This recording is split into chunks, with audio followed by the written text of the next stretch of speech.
कौन बोल रहे हैं? जी मैं पत्रकार बात कर रहा हूँ। पता है कौन से अखबार के पत्रकार है? मेरे मंडे बैठ मुझे बता दो। मैं तो मुकेश सिद्धार्थ हूँ, पूर्व मंत्री। नमस्कार, नेशनल स्टेट टीवी देख रहे हैं आप और आपके साथ मैं हूं नकुल चतुर्वेदी। एक शख्स के बारे में मैं आज आपको बताने जा रहा हूं। इस शख्स का नाम है मुकेश सिद्धार्थ। ये समाजवादी पार्टी का मंत्री रहा है। SC/ST कमीशन में भी दर्जा प्राप्त मंत्री का इसने रोल निभाया है। लेकिन ये व्यक्ति ये भूल चुका है कि लोगों से बात कैसे की जाती है। ये व्यक्ति अपने ऊपर रासुका लगवा चुका है क्योंकि इसने धमकी दी थी सोमेंद्र तोमर यानी कि जो ऊर्जा मंत्री हैं मौजूदा दौर में उत्तर प्रदेश सरकार में, उनको जिंदा जलाने की परिवार के सहित इसने धमकी दी थी, जिसके बाद इस व्यक्ति को गिरफ्तार करके जेल भेजा गया था। इस पर रासुका की संस्तुति भी की गई थी, इस पर रासुका भी लग गई थी। लेकिन ये सब कुछ होने के बाद भी ये सिस्टम को कुछ मानने को तैयार नहीं है। ये खुलेआम धमकियां दे रहा है और धमकियां इस तरीके की दे रहा है जिस तरीके की धमकी इसने डॉक्टर सोमेंद्र तोमर को दी थी। डॉक्टर सोमेंद्र तोमर को जिंदा जलाने की बात इसने कही थी और अब ये कुछ पत्रकारों को धमकाने की कोशिश कर रहा है और इंतजाम करने की धमकी दे रहा है। मुकेश सिद्धार्थ एक अवैध होटल चला रहा था और अवैध होटल इसने किराए पर दे रखा था और उसी होटल पर एक व्यक्ति के साथ जब गलत कार्य हुआ तो उसने SDM से भी शिकायत की, पुलिस को भी सूचना दी। पुलिस भी मौके पर पहुंची और तहसीलदार और तमाम कर्मी भी मौके पर पहुंचे और होटल की जांच शुरू की गई। पाया गया कि ये होटल अवैध है, उनके पास कोई कागज़ नहीं है। ओयो के नाम पर यहाँ पर अवैध गोरखधंधा यानी कि चकला चलाया जा रहा था और इसी चकले के बीच में एक ऐसा व्यक्ति फंस गया जिसके 20,000 रुपये भी चले गए और 800 रुपये में उसने इस पूरे होटल की पोल खोल दी। उस व्यक्ति ने बताया कि उसने 800 रुपये देकर समाजवादी पार्टी के पूर्व मंत्री मुकेश सिद्धार्थ के इस होटल में सेक्स किया है और सेक्स करने के लिए उसे जो लड़कियां प्रोवाइड कराई गई वो इसी होटल स्टाफ के द्वारा प्रोवाइड कराई गई और उसके बाद उसकी बाइक से 20,000 रुपये भी निकाल लिए गए, जिसके बाद ये पूरा का पूरा बवाल हुआ। अब जब मुकेश सिद्धार्थ को इस पूरे मामले का पता चला तो ये व्यक्ति बौखला गया और बौखलाहट में पता नहीं क्या क्या कहने लगा। पत्रकारों को धमकियां देने लगा, फर्जी बताने लगा, इंतजाम करने की बात कहने लगा और उसके बाद अब सारी तस्वीरें हम आपको दिखाने और सुनाने जा रहे हैं। सबसे पहले सुनिए मुकेश सिद्धार्थ कैसे बौखलाया हुआ है।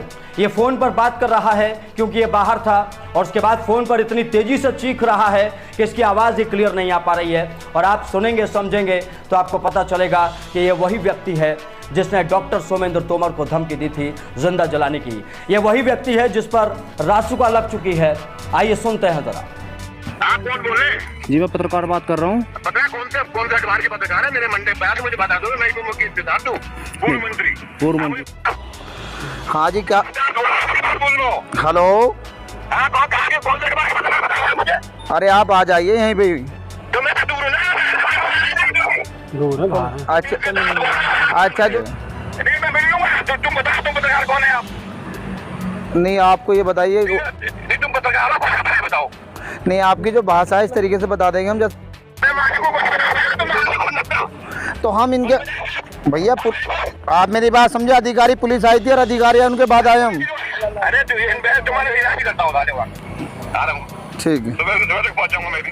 दरअसल ये पूरी की पूरी घटना भैंसुमा थाना क्षेत्र के रहमापुर गांव के पास बने एक ओयो होटल की है। इस ओयो होटल में अवैध गोरखधंधों को बड़ी तेजी से अंजाम दिया जा रहा था। वो खुलासा तब हुआ जब एक व्यक्ति के वहां से उसकी डिग्गी से 20,000 रुपये निकाल लिए गए, जिसके बाद पुलिस भी पहुंची, पत्रकार भी पहुंचे, प्रशासन के लोग भी पहुंचे और यह पूरा का पूरा बवाल हुआ।